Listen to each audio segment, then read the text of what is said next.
recognizing veterans who served in the Vietnam War. 13 on Your Side news anchor Andrea Turisk was at the Sanguinetti House of Museums and Gardens and shares their new Humans in Vietnam exhibit. This new exhibit is filled with intimate history, featuring locals who served in the Vietnam War. I spoke with the wife of one local Vietnam War veteran who brought in his own belongings, who shares, although it was hard, it's important to highlight history. We arrived at this point in our country where we have the freedom because of soldiers like my husband and like the ones that were interviewed in this exhibit. Inside the Sanguinetti House of Museums and Gardens, a new exhibit is giving voices to the stories of Yuma's Vietnam veterans. It's called Yumas in Vietnam, a tribute to those who served and a memorial to the 13 humans who never made it home. Museum manager Ashley Peddleton says the exhibit highlights an important part of history.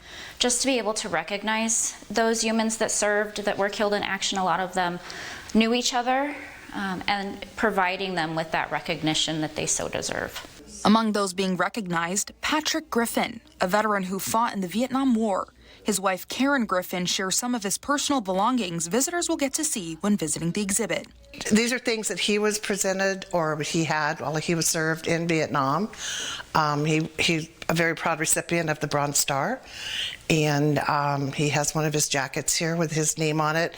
Karen says her husband has a hard time sharing this part of his life, but he recognizes it's an important part of history that should be shared.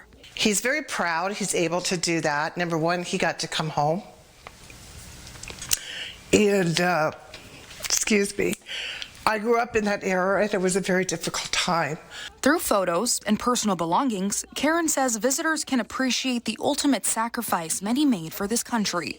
Through it all, she's grateful her husband was able to come home. And I just personally, not only because he's my husband, but very, very proud of him and all of the boys. Because to me, they're still boys that served. It was an important time in our history, and I'm just very grateful that the ones that came home, came home. The exhibit will be open for 2 years. If you or someone you know would like to lend some items to the exhibit, you can go to our website at kyma.com for some more information.